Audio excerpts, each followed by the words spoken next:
میں اللہ کی قسم اٹھاتا ہوں کہ اس کی عزت کم نہیں ہوگی۔ دوسری بات یہ ارشاد فرمائی کہ جو مانگنے لگ جاتا ہے، سوال کا دروازہ کھول لیتا ہے، اللہ اس کے لیے محتاجی کا دروازہ کھول لیتا ہے۔ حالات سخت بھی ہوں، اگر قابل برداشت ہوں تو ان کو برداشت کرنا چاہیے تاکہ سوال کی عادت نہ پڑے۔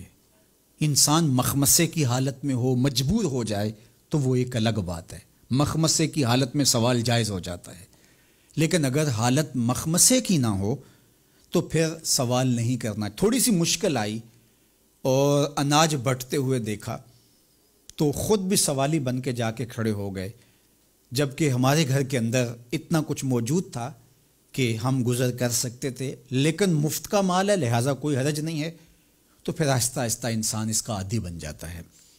اللہ اس وقت سے بچائے کہ ہم محتاج ہوں اور ہمیں عملاً اس جگہ پہ آنا پڑے، اللہ سب کو محفوظ فرمائے۔ لیکن اگر حالات کچھ تلخ بھی ہوں تو پھر بھی اگر آپ دیکھیں اپنے آپ کو کہ کیا ہم ایسی جگہ پہ تو نہیں ہیں کہ ہم سوال کرنے جائیں، تو باہر ایک ماحول دیکھ کر کے تو لپک پڑنا، تو اس سے آپ کی طبع کے اندر سوال کی عادت پیدا ہوگی۔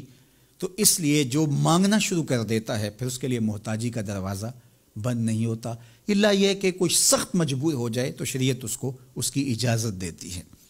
تیسری بات میرے اور آپ کے آقا و مولا نے جو قسم کر کے کہی، ما نقص مال عبد من صدقہ، کہ صدقے سے بندے کا مال کم نہیں ہوتا۔ آپ کا اکاؤنٹنٹ کہتا ہے کہ اگر اتنے پیسے اتنوں سے نکال دیے گئے تو باقی اتنے بچیں گے، کیلکولیٹر کا حساب بھی یہی ہے، لیکن میرے محبوب فرماتے ہیں کہ میں ضمانت دیتا ہوں کہ صدقے سے مال کم نہیں ہوتا، تو اس لیے تم راہ خدا میں خرچ کرو گے تو میرا رب کہہ رہا ہے خیر لانفسکم، یہ تمہارے لیے بہتر ہے۔ تمہیں لگتا ہے کہ اتنے کم ہو جائیں گے، لیکن ایسا نہیں ہے۔ تمہارا مال صدقے سے گھٹتا نہیں ہے، صدقے سے تمہارا مال بڑھتا ہے، اور اللہ تعالیٰ جل شانہ ایک کا 10 گنا عطا کرتا ہے، 70 گنا عطا کرتا ہے، 700 گنا عطا کرتا ہے۔ فرمایا اللہ چاہے تو اس سے بھی زیادہ عطا کر دے، اور پھر فرمایا ان تقرض اللہ قرضا حسنا یضاعفہ لکم، اگر تم اللہ کی راہ میں قرض حسنہ دو تو وہ دگنا کر کے دے گا۔ اچھا، یہ کیسا اللہ کا انداز بیاں ہے کہ خود مال دے کے خود کہہ رہا ہے مجھے قرضہ دو، اور پھر خود کہتا ہے میں دگنا دوں گا۔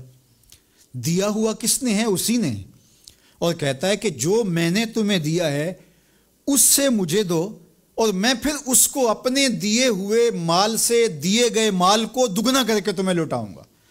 اللہ اکبر۔ اور پھر فرمایا وَيَغْفِرْ